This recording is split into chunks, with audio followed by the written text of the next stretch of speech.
Hello, everyone, and welcome back to the Modern Woodcarver Podcast.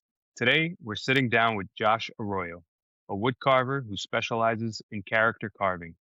Josh creates carvings that are full of personality, the kind of pieces that really bring a block of wood to life. Character carving has a long tradition in the woodcarving world, and Josh has developed his own approach to it through his creativity and attention to detail. In this episode, we're going to talk about how Josh first got into wood carving, what drew him into carving characters in particular, and how his work and style have evolved over time. So, with that said, I'm excited to welcome to the show Josh Arroyo. Josh, thanks for coming on. I'm glad to have you here. I'm excited to be here. I'm looking forward to the conversation and all the real meat and potatoes that we squeeze Yeah, me out of too. this. Yeah. So, how long have you been carving? Oh, yeah, I get that question a lot, and I have to like think back because I've been with my wife 10 years, and it probably started a couple years before that. So probably 11, 12 years, give or take. Really cool. Yeah, on and off. Yeah. And what made you pick up the knife in the first place? Ooh, we want to go down Yeah. there's a story there.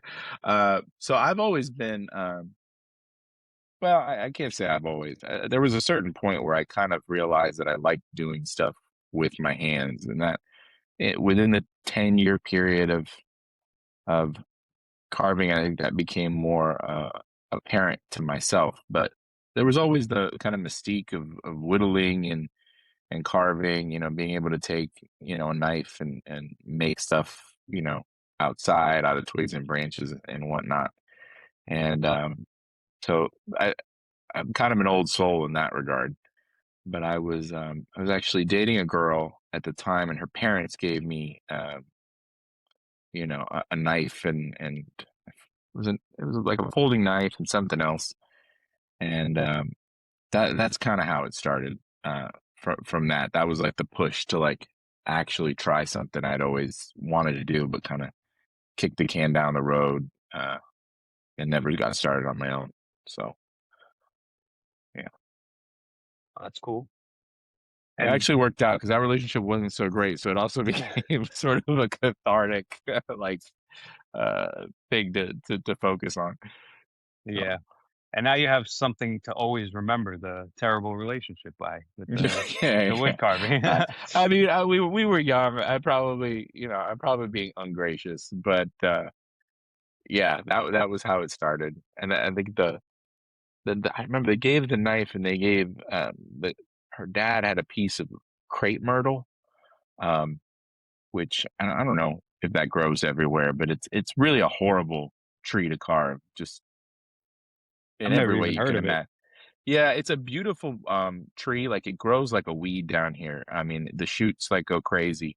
And it gives these small little like flowers that are really pretty, but it's very like pithy. It's very Mm. it's just not great carving wood as far as like twigs and branches are concerned. So I'm just really Gotcha. struggling with this. I was like, this is not fun at all. But Yeah, that doesn't sound fun. Is it a dense type of wood? no, not at all. Not that I remember. I haven't carved it since then. Yeah.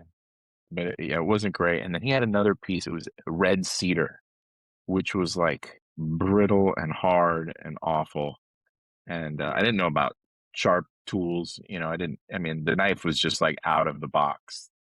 From like woodcraft. So it was like there was no context around like good wood, bad wood. What's a sharp knife? What's a dull knife? Yeah, you just have a So knife and a wood and you think, okay, it should work.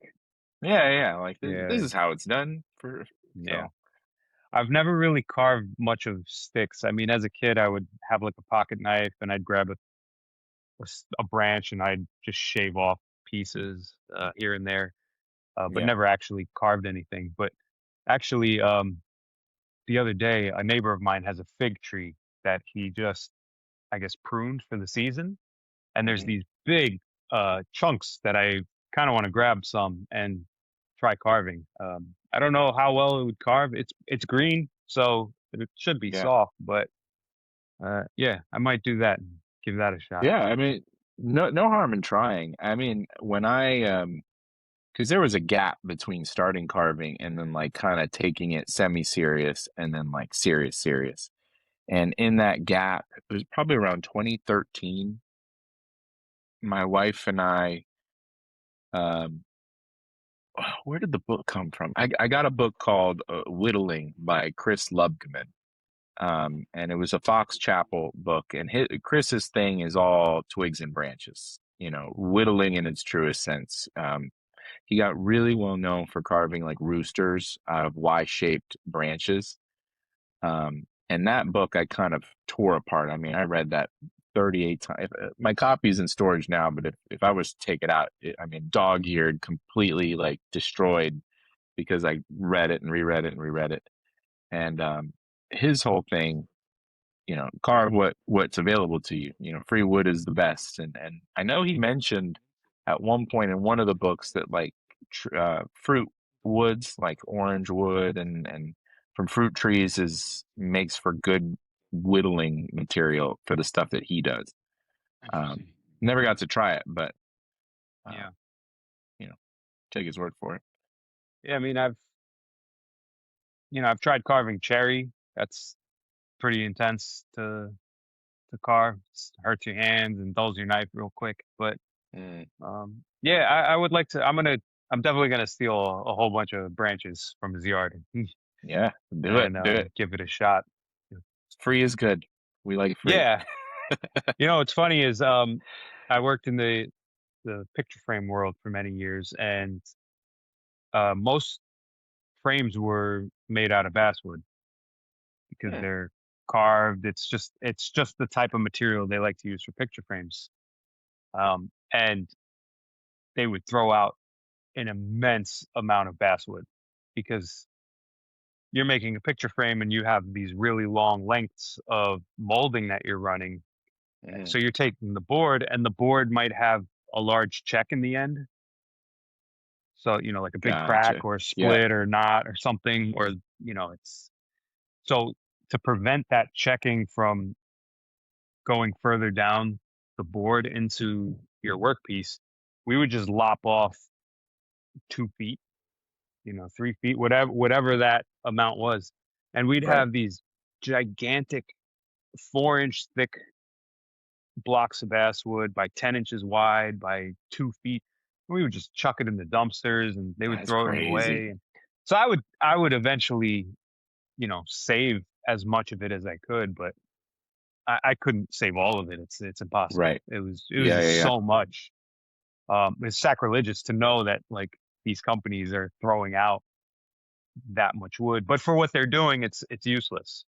Yeah, yeah. They don't Um, yeah, yeah. I've heard too a lot of pallets are made out of basswood. But pallets are mostly like oak and maple. I'm not sure about basswood, but it's yeah, possible. I mean, yeah, I have no context, but so I Yeah. feel like I heard somewhere it's like you'd be surprised how many pallets use basswood and just I have a big grievance against pallet projects. I know they're I know they're really they were popular all with the people. rage. Yeah, there People was are a like point. free wood. You got to break it apart, clean it up. It's nice and clean, and Yeah, but pallets get reused over and over by different companies. They're sitting out in their yards in the rain, the mold, the right. rats, the everything's crawling all over. You don't know Yeah.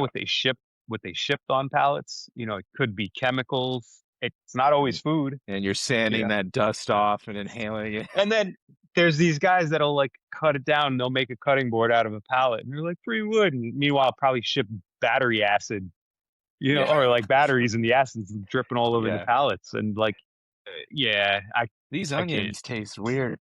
Yeah. So yeah, that's I avoid pallet wood just for those reasons. Yeah, I don't blame you. I don't blame you whatsoever. Yeah. I mean, to buy a block of basswood like for a few bucks, it's worth Yeah, doing than spending hours dismantling a pallet just to carve it right, right. or Yeah. build something out Or of it. just fighting it. Just fighting it the Yeah, whole way and all the there's joy is nail stripped. there's nails in it, there's bugs in it, there's all types of yeah. Um, Yep. but yeah, so Yeah. you got this knife when, 10 or 12 years ago Mm. and you picked up the hobby. How did you end up finding your style with it? Because you're in the caricature Yeah. character type of world. Um, and amazing stuff, by the way. I really Oh, like thank it. you. They're very expressive. And one thing I'm a really big fan of that you've been doing recently are those little miniatures of those Yeah, cowboys. there's a man, I don't even know where to start because there's so many. I'm just one of those jack of all trades, master of none type, where I've always at least well, going back to what I said, when I realized that like I was kind of a brain for most of my life, like I went to school for math, you know, taught math for 10 years, and so kind of a type A personality. And there was a point where that shift happened where it was just like I really liked working with my hands. And so every kind of discipline got 100% of my attention for however long it lasted. So if it was Mhm. like I took a sewing class, and so I was like hyper focused on, how do you read a pattern? How do you actually use a sewing machine? How can you know, how do you do the stuff that you buy in a store and, that our grandmothers did or whatever? And then I got into leather work and I did that for a while. And then I was a magician for a while. I did that for years. And so there was a lot of these little dive as deep as I could go periods of time. Um, so I'm not sure where the wood carving kind of took off. I think there was that book, Whittling Twigs and Branches, the Chris Lubkeman book I mentioned. And so I actually got to meet him in Lancaster. We did a road trip, my wife and I, up the coast, and it was about the time I was serious about it, or really kind of exploring it. So that was kind of inspirational. It kind of you know it turned up the juices, as it were. Um, but they were probably, and even then it was pretty watered down, I guess. It was Florida doesn't have a lot of eh, I couldn't identify twigs and branches that carved well down here because there's a lot of sand. A lot of the stuff, the way it grows is more weed like because we're in a tropical climate. So Mhm. finding twigs that worked well was, I struggled with it. um, so I eventually found my way to like basswood, and I got like a flex cut little kit. The interchangeable blades that go into like the one handle thing. Um, did that for a while and played with Santas. My grandmother has like one of the first Santas, and it's the god awful. I mean, it's hideous. The eyes are so sunken in; it's just like part skull, part Santa. Um, but it wasn't. I would say it wasn't until COVID that things started really like the the self-taught gave way to the actual teachers, through like Mhm. Woodcarving Academy and what was available online, and like out of nowhere that you previously had to go to classes to get, that kind of instruction. And so it was that combined with Marv Kaisersat's book on carving heads and faces, um, that kind of came all at the same time, and it was downhill from there. I think it was, I invested in some higher end tools, that worked a little better. Whatever the teachers recommended, I did. um, and that was, crazy. It's been like 6 years. I'm looking at my watch, like, yeah, it's been 6 years since the great COVID era. Um, but yeah, that was kind of when it really um, took off. And there's so many directions I could go with that whole story Yeah. and that narrative. But Oh, that's really cool. I feel like COVID time really saw a resurgence in a lot of hobbies, not just wood carving. Mhm. It gave people an opportunity to explore themselves and their interests. And I know a lot of wood carvers really exploded during that time. Yeah. It just so happened I kind of exploded around that time, but not due to COVID reasons. For me, it was my daughter was, a baby around that time, so I couldn't make noise. I needed just something to do Yeah. while she was sleeping and waking up every hour and feedings and you know Right. so yeah, it was something for me to do and get a hold on.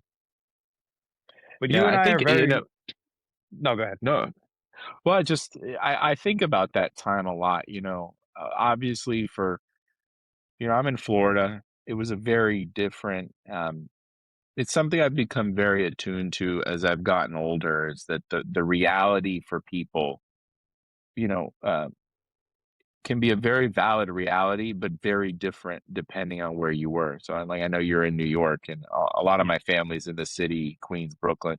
What their COVID experience was versus me in Florida, it was almost two different worlds, um, and politics aside, um, obviously being sensitive to what that was for a lot of people.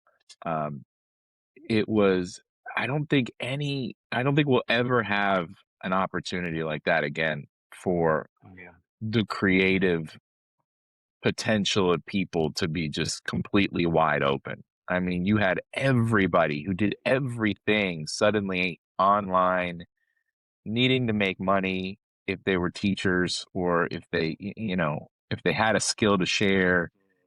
It was all available in a way, you had online stuff before, but it was nothing like you had time, you had idle time in many ways, and you had complete access to almost everyone in the world who was doing the exact yeah, same thing. And if you didn't take advantage of it, I mean, you really, you missed out. You really did. yeah. Uh, I of agree. course, it was horrible for a lot of people, Yeah. but that aside, it was also one of the greatest blessings. It was a very unique opportunity. Like you said, despite all the horrific stuff that happened or the craziness, I mean, I lost my job during that time and everything. As a new Yeah, parent, that was terrifying. yeah. Um, I mean, so, but yeah, it took my grandma, and it was that was yeah, awful, yeah. and she was in It's New it, York, didn't get to say goodbye, yeah, but it's terrible. it was But wild. it really did present itself and gave everyone an opportunity to, I think, find themselves a little bit more. Um, Mhm. they weren't tied down to their jobs or their desks, and they were able to get creative and do things and just kind of explore all that. And I think that's a really cool thing. And the people who were really interested in what they were doing obviously kept up with it, like you, myself, and a bunch of others. And Yeah. it kind of reframed, I guess, a lot of people's lives in a sense. Gave Mhm. them some sort of purpose, some sort of drive and things like that. Right. You got to look for the positive, the silver linings and things, I guess. Yeah, And for that sure, really for sure. did give a lot of people silver linings. Mhm. One thing I was going to say is you and I are very, very similar. I have that same jack of all trades um, mentality, and I'm the kind of person that when I'm into something, I'm in it, and I'm just Yeah. nonstop obsessive about it. And you know, not only do we have the wood carving thing in common, we also have the magic thing in common as well. I never Woo really did it woo! professionally, Card but tricks for the win. they're great, man. They've given me so much out of life. I was always interested in it as a kid, and it wasn't until I was like a late teenager. I had a neighbor who was a magician who would show me tricks here and there, and Mhm. I would go with him on a couple of jobs and help him out and things like that, and it just took off from there.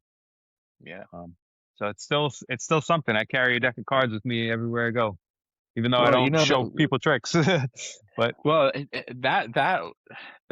there's so many parallels. I think when you get into the art and craft of things, you start to see so much spillover. And the thing that's very similar, the thing about magic, and I know I'd almost say the same thing about wood carving, is assuming you have your faculties, right? You can still use your hands, you still have your wits about you.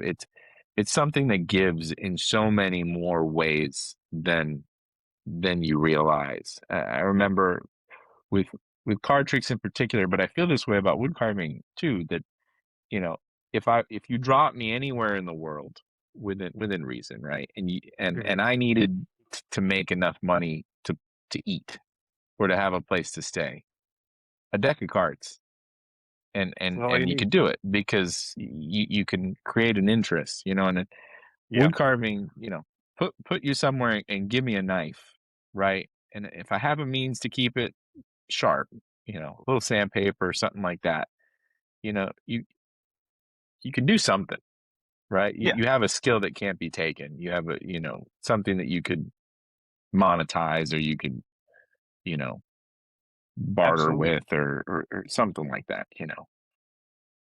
Even just something to keep you sane, Yeah. and just occupy your mind and your time, and you Yeah. yeah, there is a lot of, specifically with those two hobbies, the carving and the magic. They both take an immense amount of dedication to learn. There's a The learning curve for both of them is like, you could do a card trick and you could be bad at it but still pull it off. And you could carve a piece of wood and be bad at it and still produce a character.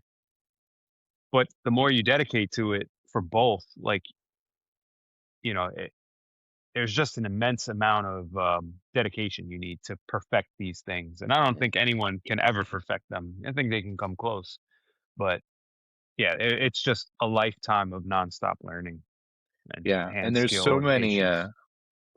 yeah, and there's so many. There was a famous magician that made a quote, or wrote something to the effect of like, there are many rooms in the house of magic. And his argument was that, you don't have to be a performer, right? You can perform, you can be an enthusiast, you can be an amateur, you can be a scholar, you can be a creator and never actually show it to anybody. I mean, there are examples in the community that of all of those that became, serious contributors to the craft.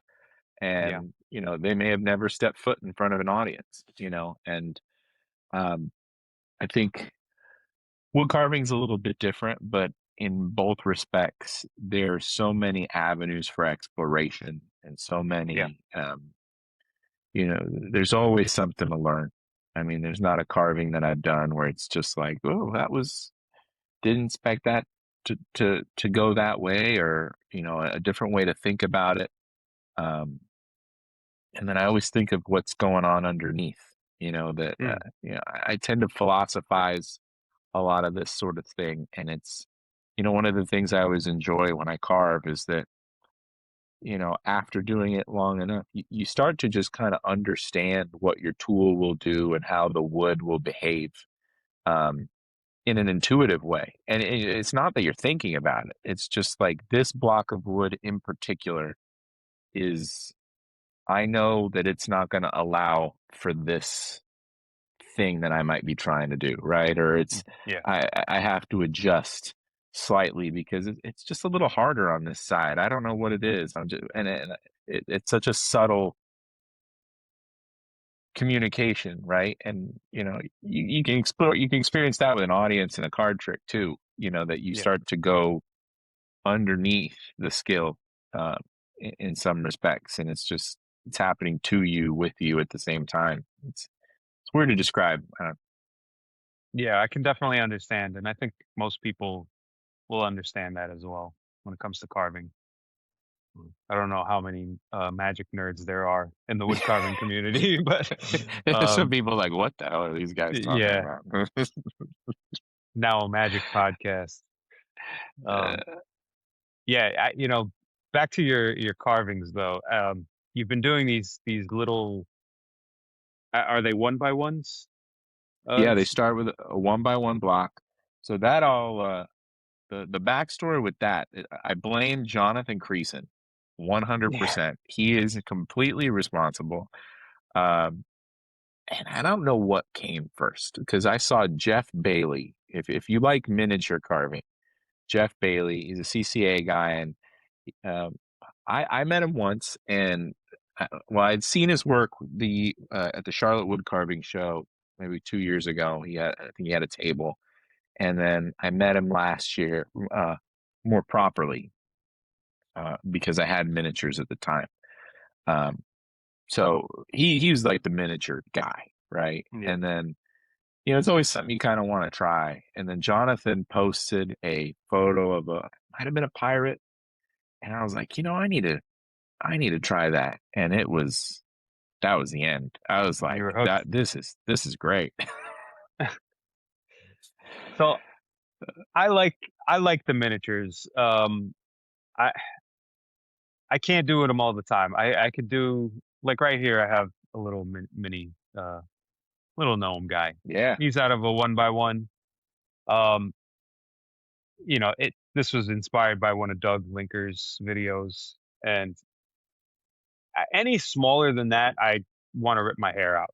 I just yeah, it's so tedious and awkward to hold. And there's a guy I see on one of the Reddit forums, either wood carving or whittling, and he carves these really detailed miniatures the size of like a thimble.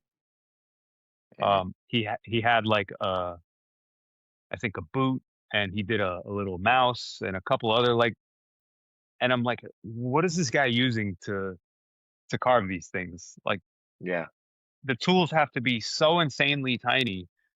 And I'd be dropping it all over the floor. I'd lose it. I would, yeah, yeah. Doesn't sound fun to me, but I mean, it's great that people can do that stuff. And yeah, I really love the one you just posted recently. It's the cowboy leaning on a barrel. yeah, I just love the dynamicness of it and all the angles, and it's kind of infuriating to me knowing that you got that out of a one by one. Like, there's so much detail So in it. that one was a 1.5 by 1.5. Okay, that makes sense. Yeah, I was like, Just a how did little he get the bigger. gap between the legs and the barrel, and he's Yeah, leaning on it? I was like, there's no way. So that makes a lot of sense. It makes me feel a little better knowing it's yeah. a bigger block.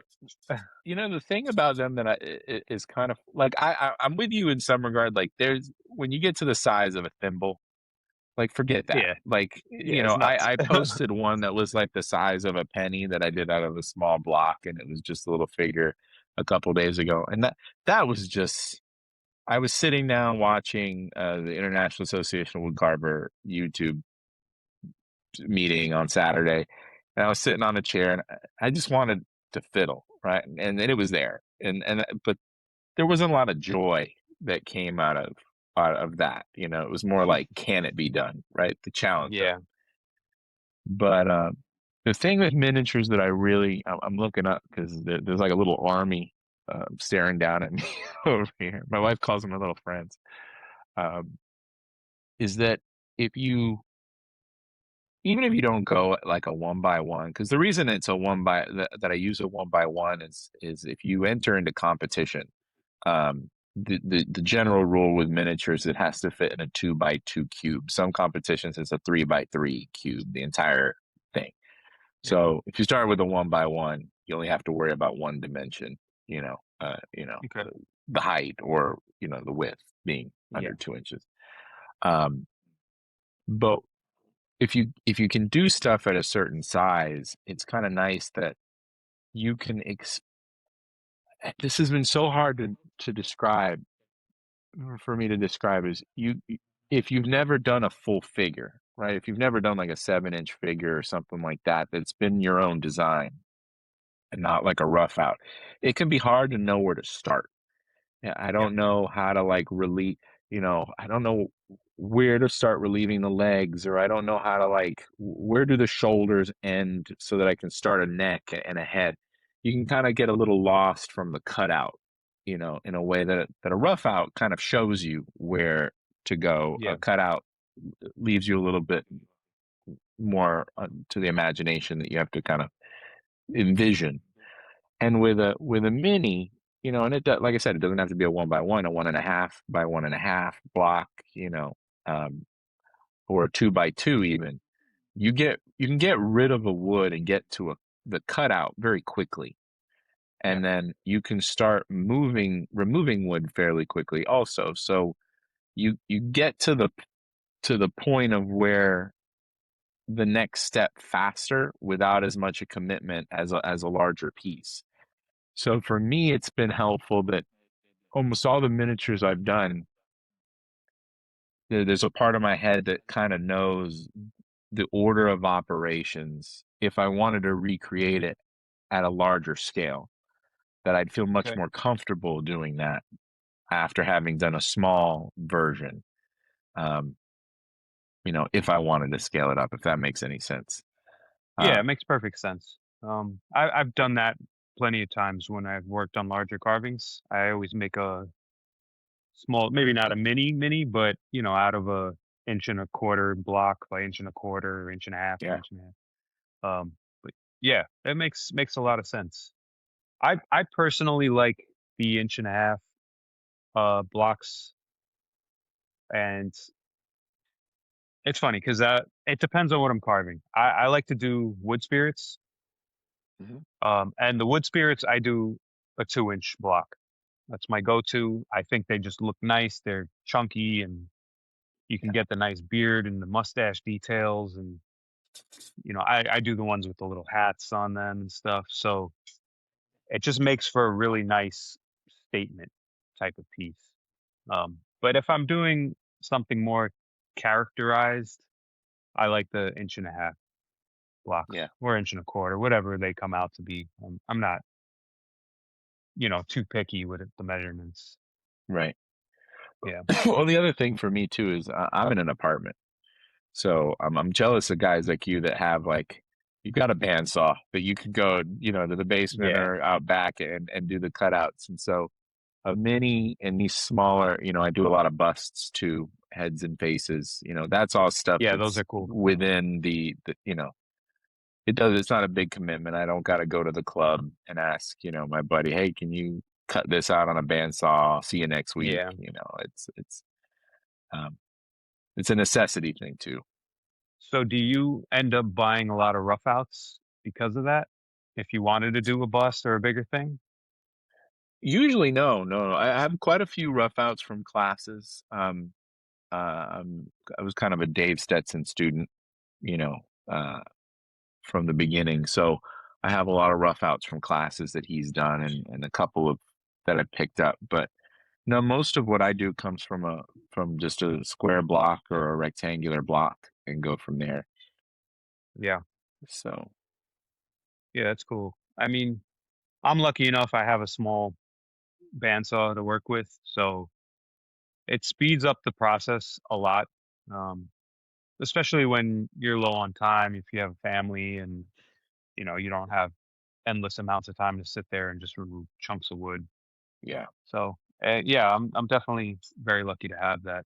Um, if I was in a smaller space, yeah, I think I would just stick to the one bys and keep it simple. Because yeah, also the other problem I run into is where do I store all these things? I have them scattered around the house. I have them in bins, buckets everywhere. yeah. I have a Yeah, whole bucket of carvings in our storage unit on the third floor of our building. And then there's a bunch here. The ones I didn't want to put in storage are on a shelf over here, and there's some over here. There's some in this cabinet over here. It's like, oh, yeah, you know, if I die, my wife will have just a field day trying to another one, another one. another one. Uh, Do you so name your carvings? Uh, for fun, you post them on Instagram and you want to have a little story to go with it, and Yeah. sometimes it's just to be silly. When I do the wood spirits, I name them and I engrave the name on the bottom of them. Yeah. Yeah. I love that. Have So, you ever seen the work? You like wood spirits? Have you ever heard of Lewis Holloway? I'm really bad with names. So I'm gonna say no, but maybe I've seen his work. Okay, yeah. So if you Yeah, have, maybe. do a Google search. He does wood spirits and found wood. And when I was around that time, going from twigs and branches, I played with a lot of wood spirits, and I encountered his in North Carolina. He sells at some shops, and yeah, the Carolinas, the foothills, Appalachia. They're very into this kind of work. So Yeah. in some of the shops, he has his pieces, and he just does these really cool wood spirits um, out of pine knots that are just they're just really cool to look at. Is he the one who has like the really long noses on them when he carves No, them? no, no, no, no. He does. Um, well, it's funny. I'm staring at one of his pieces here. So this is one of his. I started collecting his work. Oh, cool. I've got like 9 pieces. So this is a piece of pine knot. So the branch would have been the tree would have been this way, I think, and this would have been the branch. And so Oh, all that's cool. the pitch from the tree when it dies kind of created this form. And then as the tree rots away, you can pick these up off the ground. Huh. And he carves with power, but all of his have this kind of look to him. And Yeah. yeah, Yeah, that's I really love cool. his work. And there's a lot of wood spirit guys that I'm just obsessed with. Yeah. I'm like, dude, I mean, I'm sure I've seen his work somewhere in passing. You're doing this long enough, you come across all sorts of books and yeah, videos and pages and things like that. Yeah. no, for sure. I want to branch away from the spirits, and I want to do more realism type work of Hmm. I want to do like faces and stuff, things like you see Alec Lacoste do, Yeah. things like that. I want to do more animal type carvings. One of my favorite um, bigger name sculpture artists is Jonas Olson. Not I don't know if familiar. you're I gotta familiar write with it him. down. Yeah, he has a really amazing YouTube channel, and I I think he's in, I want to say Norway. Okay. Um, don't quote me on that, but he's somewhere over there, and he does really big, elaborate, whimsical style pieces, Hmm. and they're all animal themed, mostly animal themed. But he's an incredible artist, like just his drawings alone, because he draws everything out first, and he has 10 to 20 different iterations of the sculpture he's going to do, and he refines it, and they all have this really cool flowy whimsical effect. um, and I would love to do something like that, and maybe not as whimsical, but the animalistic aspect of it. um, Yeah. yeah, really Yeah. cool I stuff. mean, Yeah, I think you would really like it. no, I'm definitely gonna look him up. I think Yeah. I've never been drawn to animals. You know, I feel like it's so, get there's so much to learn with heads and faces that I'm still like too excited about all the possibilities there to kind of like branch off, you know. Yeah. But you see these people doing like just this awesome, like Desiree Hanji, I think that's how you say her last name, or Bob Hershey doing these like caricature animals, and you're just like, that would be Yeah. really, really cool, but just not right now, you know. Yeah. Yeah, I mean, there's so many different avenues you can explore. You can go realism, caricature, you can do faces or animals, or even you break away from that and you do the animated type characters. A big one is like Tom Parr and Hmm. Dan Hero. They do those Yeah, little character like donuts and you know yeah, little roosters and all types of weird, quirky designs. I love those also. yeah. I love when people take stuff that's like out there and then they bring it to the carving world. Uh, who's is it Joe McMullen? I think he did like Back to the Future for a Oh, competition. He did that's like cool. Marty with the on the hoverboard, and he did a Batman one, like an Adam West Batman carrying a Yeah, bomb. that's cool. I think that was his work, and I was just like, that's just so neat to take like pop culture and like Yeah. turn that into a carving. And if you're a big fan of I've got the Back to the Future license plate over here, and I was just like, that was the coolest thing ever. Like, what a great Yeah. way to marry your kind of interests. Yeah, that is really cool. I mean, it's also incredible how many unique um different things people come up with in carving. I don't know where they get their ideas, if they find them somewhere else or what they're doing, but there's a lot of really, really cool, unique designs out there. Yeah. Um, one thing that I like that you did is you did a little character and he's holding a penny. Yes, that I can't even take credit for that was yeah. So I've been really lucky. I I won't say lucky. I've been fortunate in that we had the financial ability before we had the baby Yeah, to to prioritize going to see carvers that I admired. And this is something that's awesome. I started a Substack a few months ago, and I kind of let it die out because baby came, and life gets hard. But I wrote about this that you know it was true in magic, but it's more true in carving. And if you were a huge baseball fan, you're probably never going to be able to meet your insert baseball, football, basketball hero here. Like you're just not. You might get an autographed jersey at 10 grand from an auction site or something like that, but Yeah. you're never going to meet them. In magic and wood carving, that's not a barrier. Like they're there, they're accessible, they're happy to share. And I was, you know, it started with Chris Lubkeman, but Dave Stetson, I'm a big believer in finding a teacher and studying them exclusively.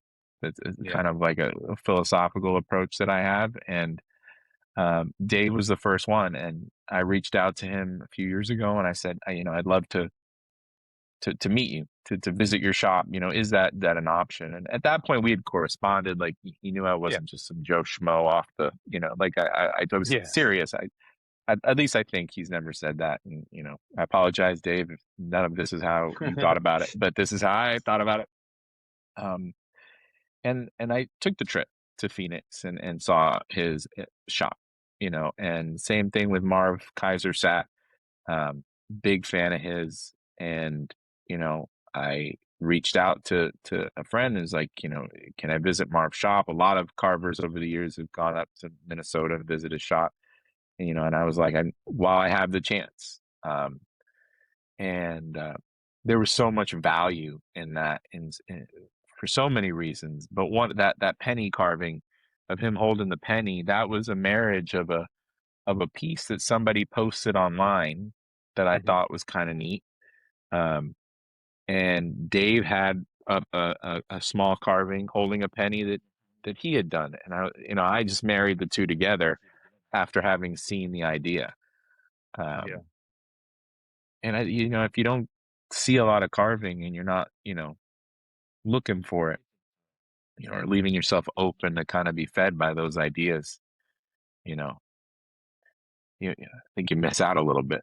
And but even that, just you seeing it is one thing, trying to emulate it is a completely different skill set.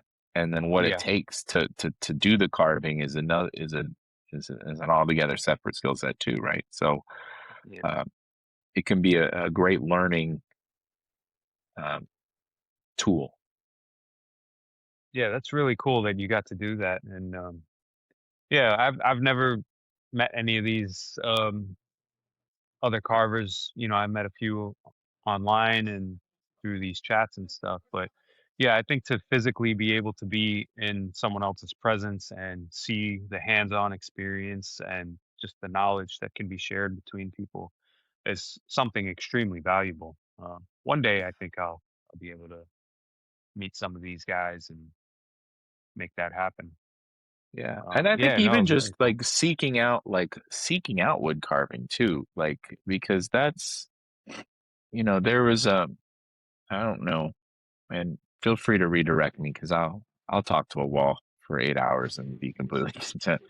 Um, there was a famous carver in the 1700s, Grinling Gibbons. He did a lot of Yes. a lot of people have heard his name. David Esterly wrote kind of the book and on him, and I picked up a book of his work, and through through someone on Instagram found out that one of his pieces is in Florida, like one Oh, of like a handful of pieces in the United States uh is in Florida in a museum 2 hours from here, right? And it's, you know, I went to see it, and it's one thing to see his work in a photo. It is a completely different experience. Like you can't even compare.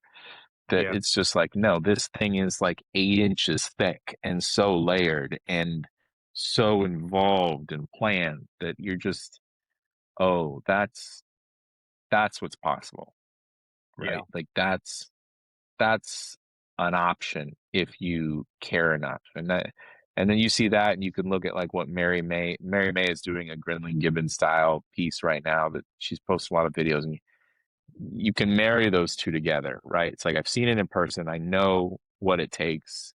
I have a sense of the skill involved, if only a little bit.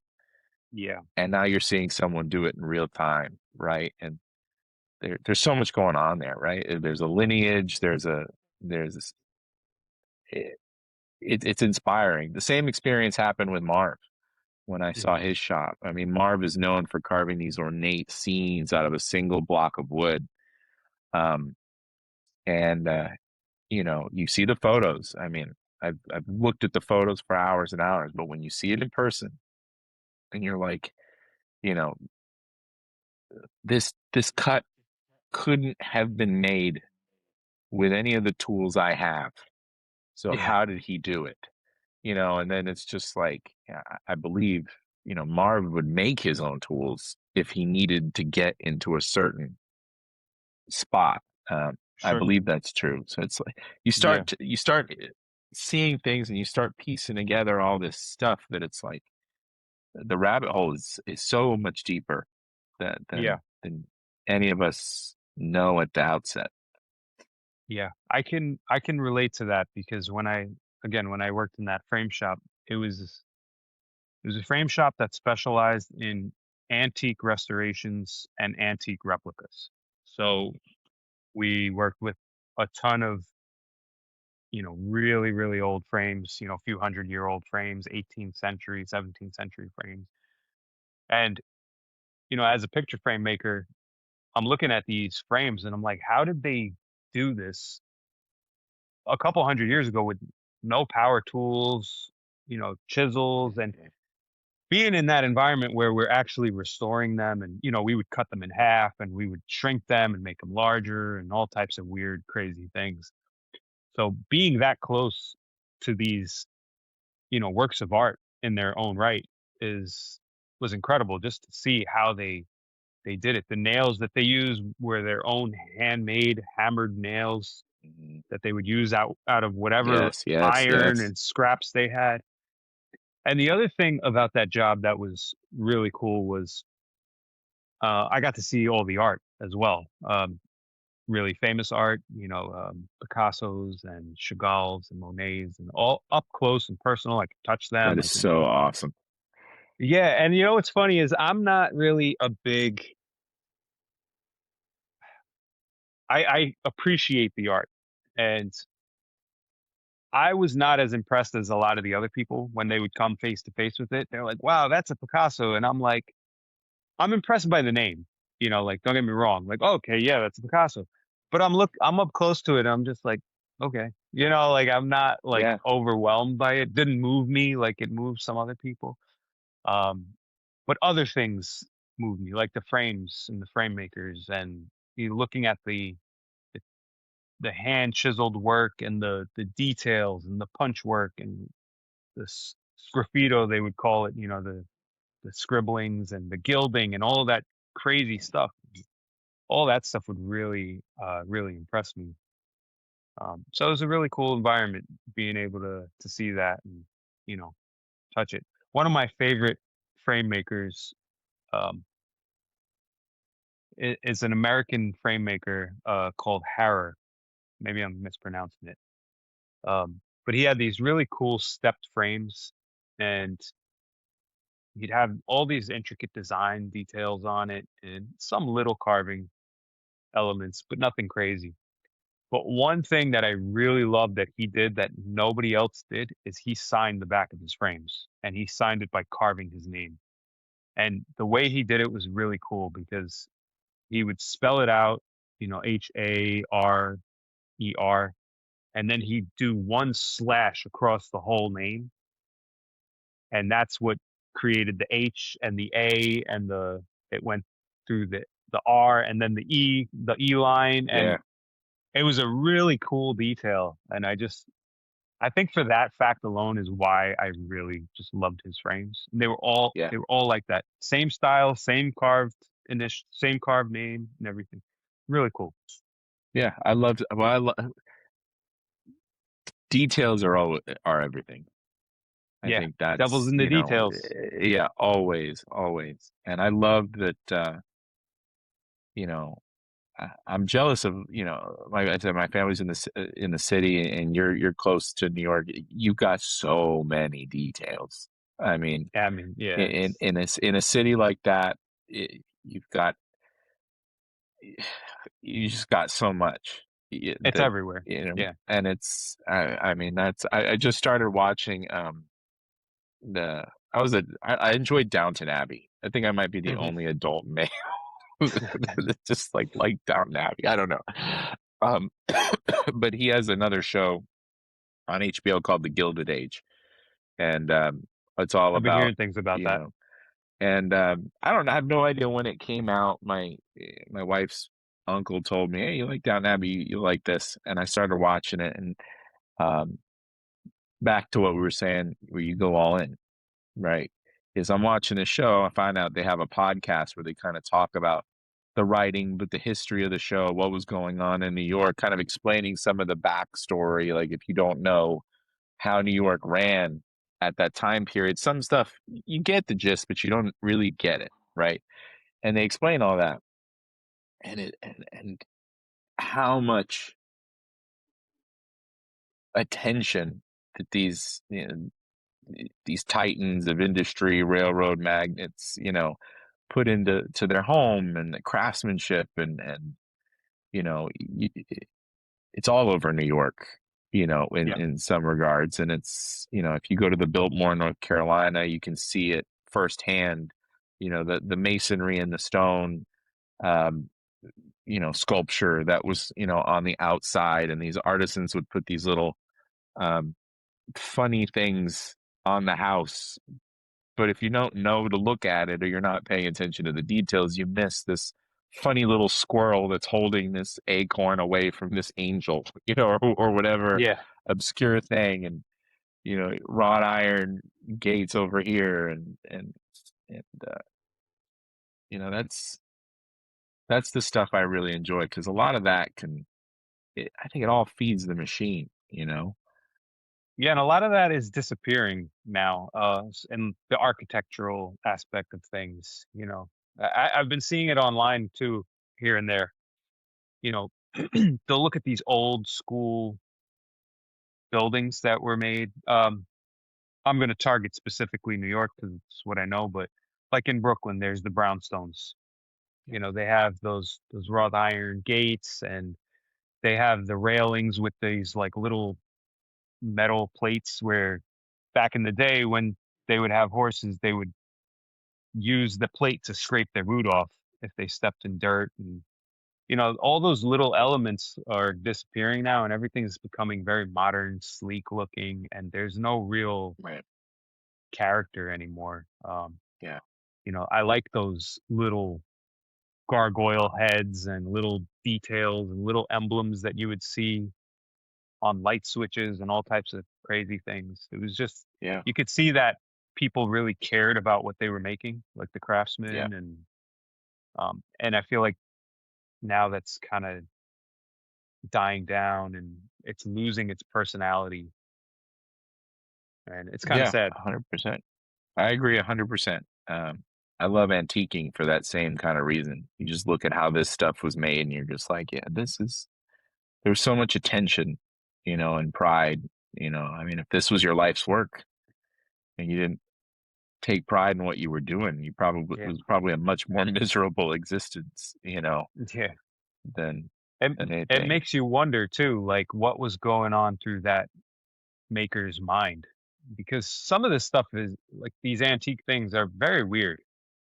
Hmm. Um, or they're weird shaped animals, they're weird designs, and I don't know if that was like the style at the time, if other people were doing it, or if it was a signature style, or whatever the case is. I'm kind of inclined to believe it was a signature style for them, kind of Yeah. like us. We all have our own unique carving styles. Um, so I feel like that's how it was back then. That's how you knew who it was. Yeah, for sure.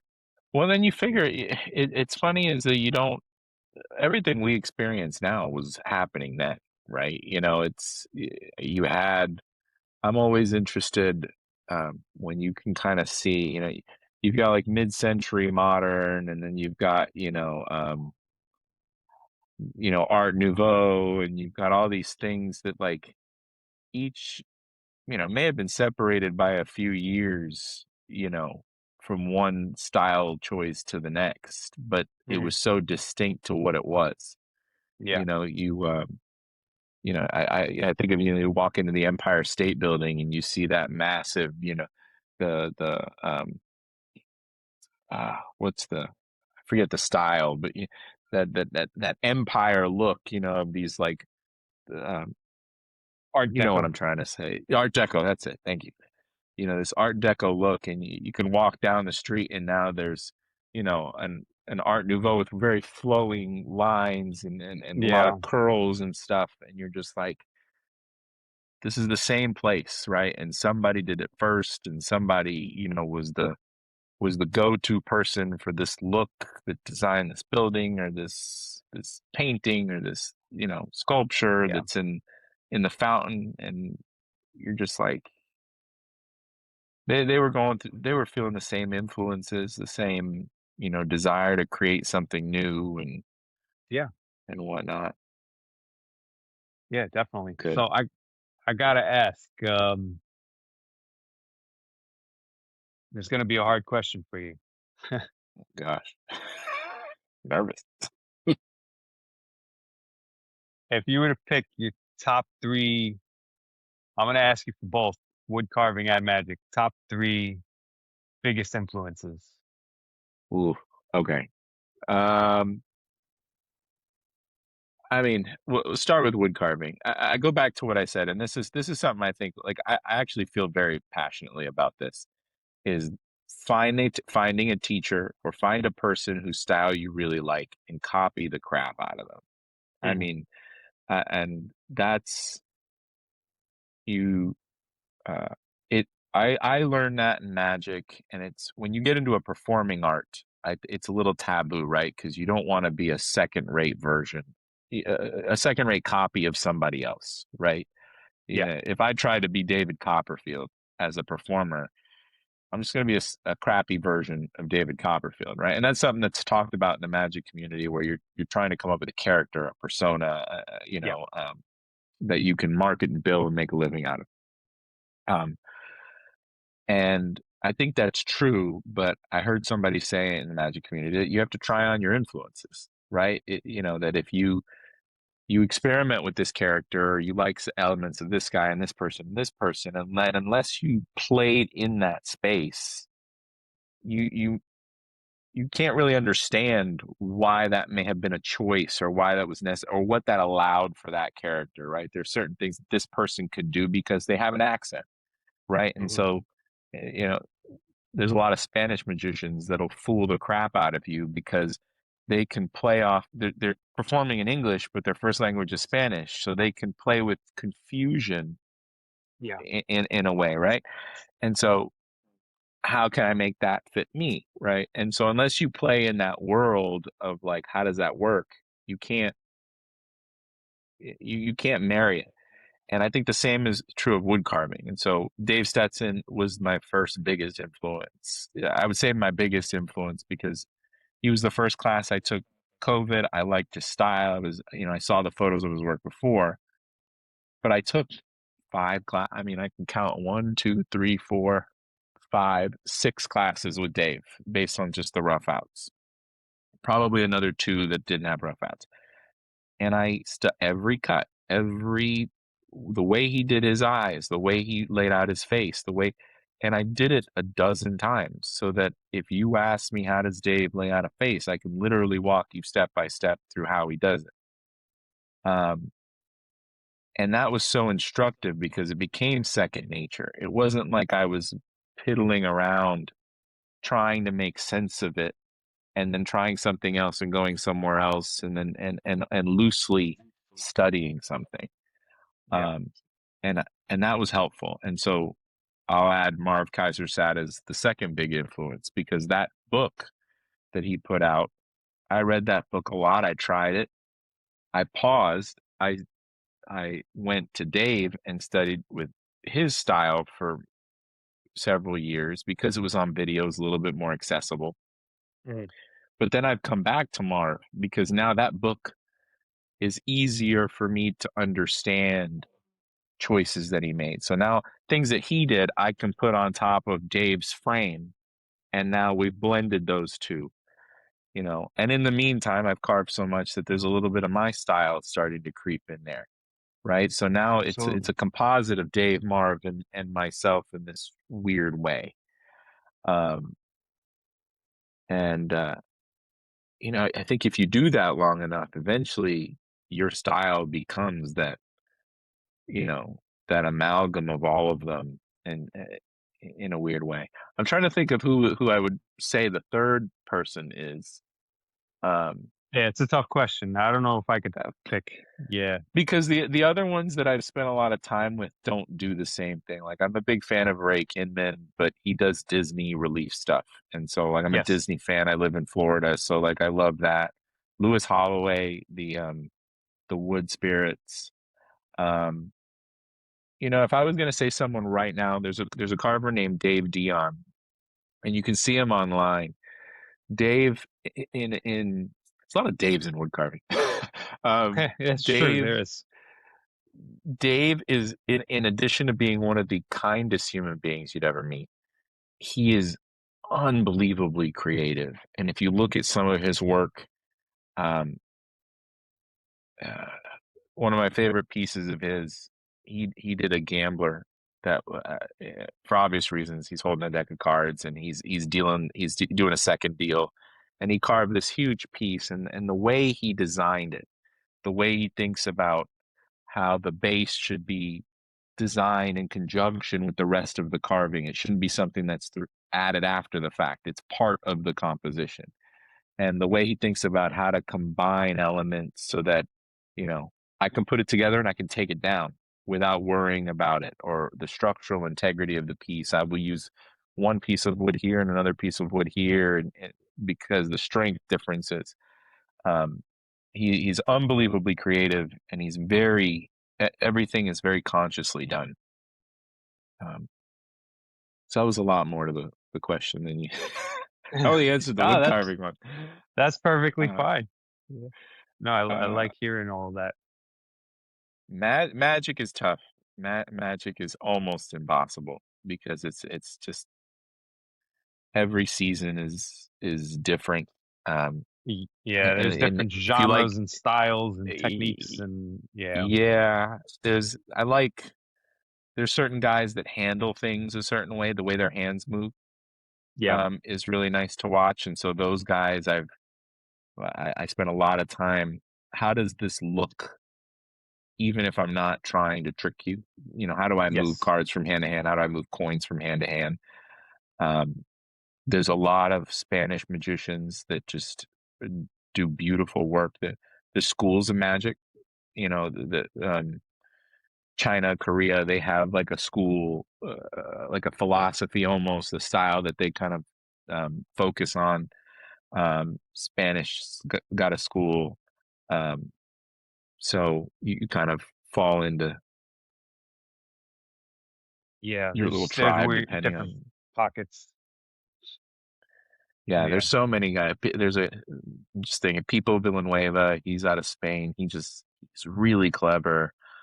Um, there's a guy locally, Kostya Kimlat. He was probably my biggest mentor coming up. He's just a wonderful sleight of hand technician, and he since became a good friend and someone who I really respect.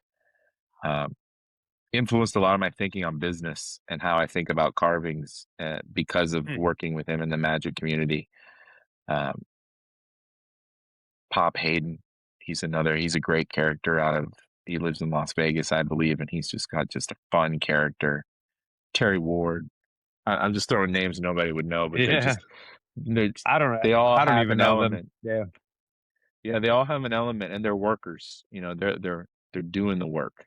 Yeah. Terry's a local guy. He worked for Disney, I want to say, for 30 years doing magic on the street at the Walt Disney World at Oh, Hollywood that's cool. Studios.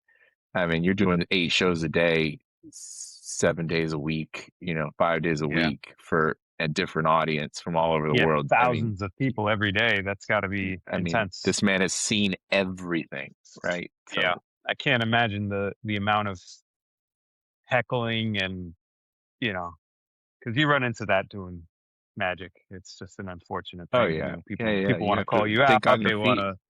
Yeah, you got to be real quick and slick and adapt. And same with wood carving. You mess something up, you got to adapt right away. You got to, Mhm. if chunk breaks off, you got to carve a specific way and change the shape of a hat or the look of a face. And Right. yeah, yeah, yeah. I don't know if I could pick in either wood carving or uh, magic. I would have to say in wood carving for me, I mean, very obvious. Doug Linker is a very big influence. I think Doug's We done more for modern wood carving than anyone alive. I mean, just the tenfold, reach and tenfold. He's his videos are so top tier. they're great, and it's just the personality and everything he does. I mean, I can't compliment him enough on what he does. Um, it's amazing. If I were to pick two more, that's tricky. Yeah, Um, I'm curious what you'd say because there's so many. I'm really bad with names, so that's what's gonna hurt me is I'm never gonna remember anyone's name. Um, yeah, I don't know. I have to think about that one. Yeah. I was prepared to ask the question, not answer it. Yeah, yeah. Well, it's kind of um, cool too. Like even if you just look, there's so many guys who there's they're all so so many different. people. They're so Yeah, they're different. all different styles, and what's funny is one day you're into one thing, and I would say Jonas is another one who I'm really influenced Hmm. by. Just the artistic aspect of it is just incredible. Yeah. And then a third one. Hmm, Yeah, I don't know. I got That's to think tough. more about that one. Yeah. It is. It's really tough because like I don't want to exclude anyone, and because I'm inspired by everyone's work too. Like I Right. see little bits and pieces from everyone's work, and I'm like, hey, I could do that, or I want to try that, and I can see this, and I Hmm. can see that. Um, yeah. I mean, in Magic, I would say I'm a big Ricky J fan. I mean, Ricky Jay was one of the best. You can't argue with I that. I I would have loved to have gone to his show because he had one in Manhattan for many Yeah. years. Was that I think it was 52 assistants? 52 Yeah. Assistants. I've seen the show online. I Yeah. would have loved to have seen For it in folks person. listening, you can watch the show on YouTube, I think, his full It, thing, it and it it's is fantastic. beautiful. Yeah, it's just his mind is his love for the craft of magic is far beyond Hmm. what a lot of people bring to the table with magic. And he did It's just everything. He was a storyteller. He was an actor. yeah, he was People probably know him more for he was in the Boogie Nights, Boogie Nights and the James The Bond Tomorrow Prestige. Never Dies. Yeah. He was the right hand man, Elliot Carver. He was the stage hand in the Prestige. Yep. Yeah. Um, No, he's in a ton of stuff, but people would never, unless you know who he is, you would never assume anything. yeah, And and there's a lot of movies that he's behind the scenes as well for yeah, visual effects, illusionist effects, and things like that. Yeah, he's incredible. And I heard that when he died, his house was just filled with memorabilia, like yeah. magic memorabilia from different centuries and trinkets and all types of Yeah, he was a strange collector, and, things. a lot of his stuff came on the auction circuit. You could fetching a Yeah. pretty penny. I mean, he was very into sideshow type uh Yeah, I have his book things, too. and A couple of his yeah, books. Um, um, what is it called? Not learned called. pigs and There's Learned fireproof Pigs. women. Yeah, but the other one was it had to do with the sideshow. You know, the unique people, the 2 foot man and the Mhm. you know the woman with a bird face and all types of Yeah, strange. I think it's called Curious Characters and Strange People. The something like that. Yes, curiosity, yes, yeah, yes. curiosities Yeah. of some, yeah, I incredible. Yeah, so Well, him, he's definitely a big one for me. I mean, there's the obvious David Blaine and for sleight of hand and I mean, David Blaine did one of the best stage shows because he started touring with a stage show, which is very different for him from how people know him. mhm, And that we saw that when it came through town here. That I left and I was like, this must have been what it felt like to see Houdini at the turn of the yeah, century because he's doing stuff for real and he's doing magic and you don't know where one ends and another one begins. And yeah, so you're just left in this limbo of like awe and just a wonderful feeling. yeah. Wonderful feeling. And I haven't met him, but I know people that have, and they said he's just an incredible person to be around. He's Yeah. really nice and willing to share knowledge and show tricks and everything. Um, yeah, and there's the Japanese version of David Blaine too, Cyril Takayama. Oh yeah, yeah, Cyril. Yep. He's good. Yeah, I'm more geared to the card shark sleight of hand Yeah. type stuff rather than Yeah. the big There's gonna be stage so many people that magicians. listen to this and they're just gonna end up on YouTube in Yeah, this like deep rabbit hole of like, who, wait, I gotta see who is this? Who is this? yeah, like who's that? Wait, what kind of carving did he do? So like, Yeah, it's like, oh yeah, no. But the thing yeah, about I'll say too is like a lot of people don't fully appreciate that like there's a very serious inventive nature behind magic that I think lends itself to wood carving in a lot of respects too.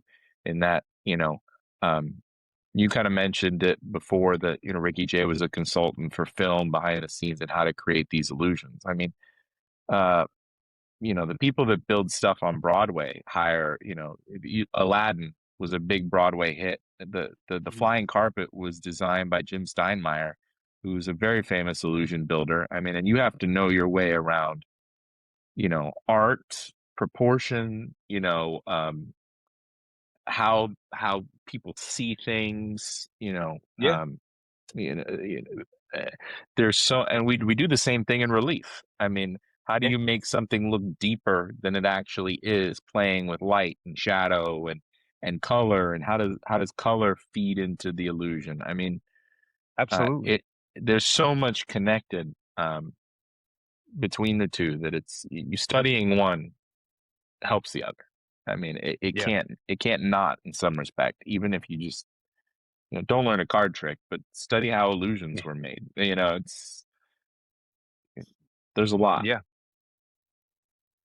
Also, the hand dexterity, I feel, you know, spending years and years playing with cards, shuffling them, and doing tricks and stuff with them. You know, develop that muscle memory in your hands. And Mhm. we use our hands for wood carving, which is another specific muscle memory too. Yeah. So I feel like they both kind of go hand in hand. It gives you the hand strength that you kind of need for wood carving, the endurance.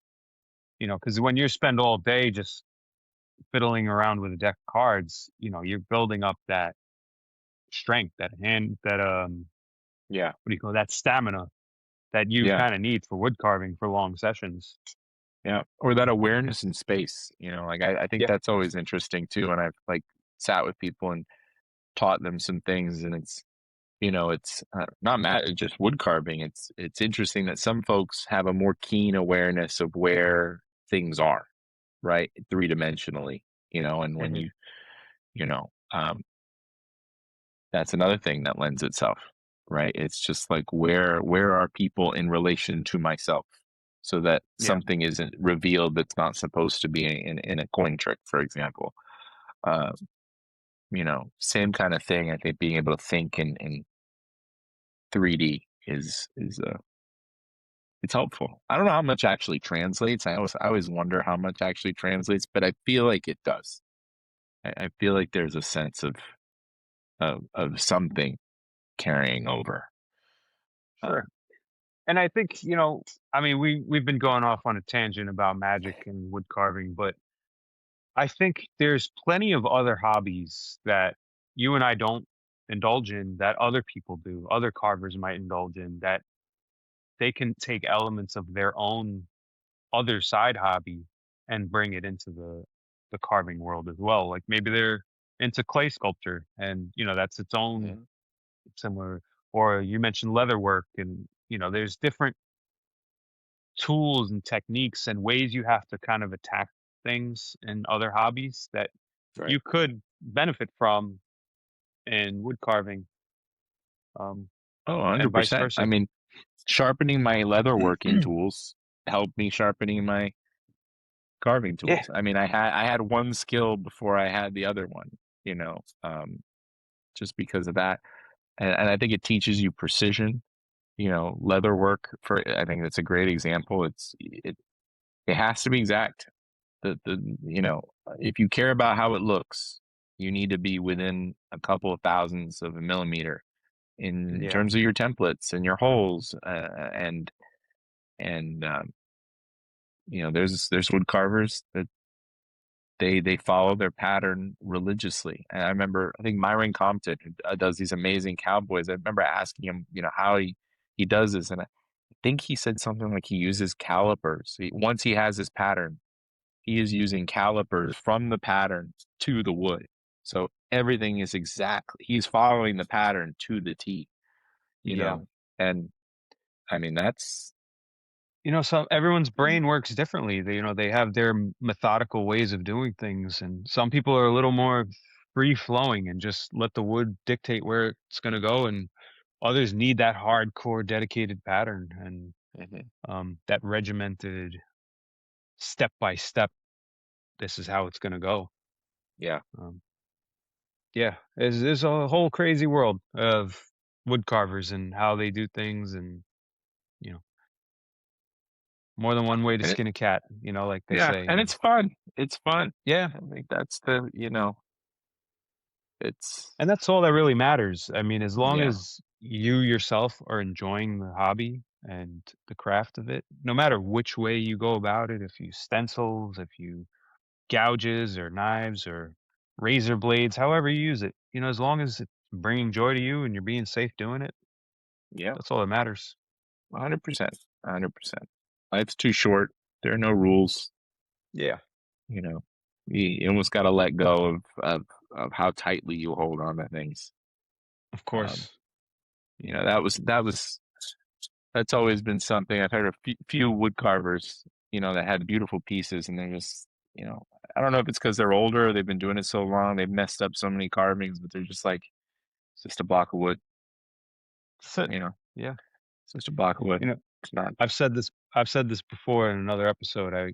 You know, I worked with a guy whenever we would mess up a job, he would always just say, "It's wood, it grows on trees." Like, "Don't Yeah, sweat it." just get a new piece, start over. That's it. Yeah.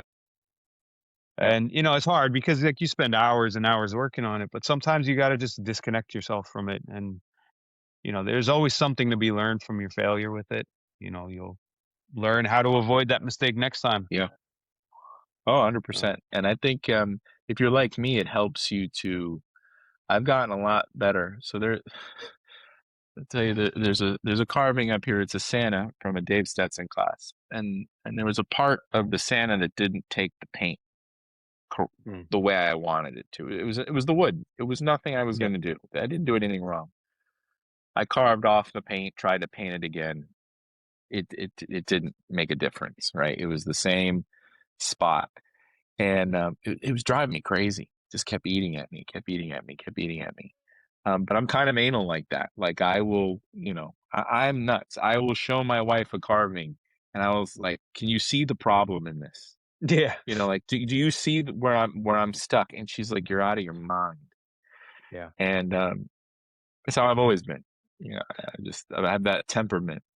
And he said to me, he said, "Look, one of two things is going to happen, or three things is going to happen. You're going to put it on a shelf. You'll come back in a couple of years, and you won't really remember what you were concerned about. You'll be like, that's a half decent carving. You'll quit because you can't handle the not perfect nature of the thing, and or you'll go crazy and you'll cut your ear off." yeah, And then he was referencing Van Gogh, and I was like, yeah, I couldn't have put it better. Yeah, like, I mean, that in the moment, it wasn't it didn't help my problem. But I look at that carving every Christmas because it's a Santa, and I yeah. don't see what I was so focused on anymore. That kind of comes with the territory when you're a crafter. You're looking at your piece so intensely under a microscope, and you want things to go as perfect as possible. So whenever you do make a mistake, you're always going to see that mistake. No one else notices. No one else cares. No one's Yeah, looking at it that closely. There's a thing in the the woodworking world you, when a woodworker makes their own workbench. You spend all this time and hours. You're making it nice and pretty. You're sanding it nice and smooth, and you got everything picture perfect. It's your ideal workbench that you created, right? But then you're too afraid to work on it because you spent all this time and effort making it yeah. pristine. So a lot of what people do is once they finish building it and it's perfect, they take a chisel and they just gouge a mark out of it. I love that. And they just you otherwise you're gonna just treat it like with these white gloves. You're not gonna want to hammer on it. You're gonna spill glue on it. You're gonna get finish Right. on it. It's meant to be worked on. And it's the same thing. Like I make a lot of cutting boards and I sell them, and people say the same thing all the time. It's too pretty to cut on. And I'm sure plenty of other people have come across that statement when making cutting boards. It's meant to be cut on. Yeah. It's specifically designed to be cut on.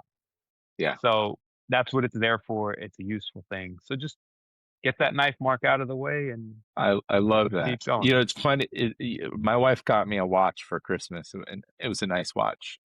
And I was scared to wear it. And I Yeah. had a friend. I had a friend of mine who, let's just say, he likes nice things, and nice pens, nice watches, and nice clothes. He Sure. appreciates nice things for the craftsmanship and all that stuff. And he we were out to dinner, and he was like, "What's the point if you don't wear it? It's gonna get scratched. It's gonna have its own story. It's gonna do its, you wearing it out. It it becomes part of your life. Yeah. Otherwise, what good is it sitting in a drawer? Why do you have it?" And it's funny. I needed to be told that, Yeah. you know. Sometimes you just need to hear it. I say something similar to people when they say that it's too nice to cut on. I'm like, are you gonna buy a nice fancy car and keep it in a garage? Or are you gonna go out and drive it? You wanna show it off, you wanna use it. Yeah, So yeah, maybe I that's what love we that. need to do as carvers is we work on it and then we just gouge out a part of it towards Yeah, the I end. mean, don't stay married to it. I mean, I think Yeah. that's 100% true. I mentioned this in my another talk I did for the International Association of Woodcarvers, but there was a my wife and I went to see kind of related. I'm not trying to change the subject, but um, uh, it was an exhibit on Da Vinci's work in uh, at the Biltmore. It's an immersive experience where there's music and photos of the work and quotes and all this stuff. And one of the quotes came up that the apparently he said, allegedly he said, whoever knows, the worst evil that can befall an artist is for his work to appear good in his own eyes. Mm. And it was so funny because I heard that, and I've had a couple of experiences in my life that I think is really cool, where you read something somebody wrote that died a long time ago, and you feel some sort of like connection to this person. You know, you didn't know them from Adam, but Yeah. that they put this down, or that they had a similar experience, and you're just like, that's wild, right? The shared human experience. And I remember reading this quote, and I looked at my wife, and my wife immediately looks at me because she's like, she knows me. She's like, I know that that is you, and you know that's you, and we're both acknowledging like he was as nuts as you were. Yeah. But it was kind of nice to like that shared, like, I'm not satisfied, or you know, I can't be too married to this thing, otherwise it's gonna be drive me crazy, or Yeah. you know, that's a shared thing among artists, among creators, that you're just, it's part of the territory, you know. Josh, if people want to find your work, where can they find you? They want to buy something or just check out your stuff. Yeah, Instagram most of the time. I got like a link tree there so they can see what I'm working on. Um, I've got an Etsy shop that's available through there, and I think my Substack if you want to subscribe. And whenever I decide to start writing again, it's kind of like the hub. Oh, really cool. Yeah, Josh, I just want to thank you again for coming on the show. It was great talking to you and hearing more about your journey into the character carvings and the work you're creating. And to everyone listening, if you enjoyed this episode, make sure you follow and subscribe the Modern Woodcarver Podcast so you never miss an episode. If you'd like to see more of Josh's work, be sure to check out what he's creating. It's definitely worth a look.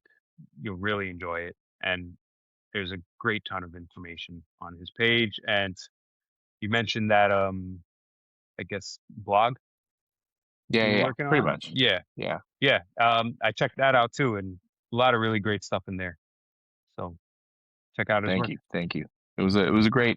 Thanks for having me, and yeah, keep up the great work, man. Yeah, I We need more of this type of appreciate you stuff in coming wood on. carving. Yeah, I'm gonna keep going as long as I'm able to. I'm having a lot of fun doing it. Love it, love it.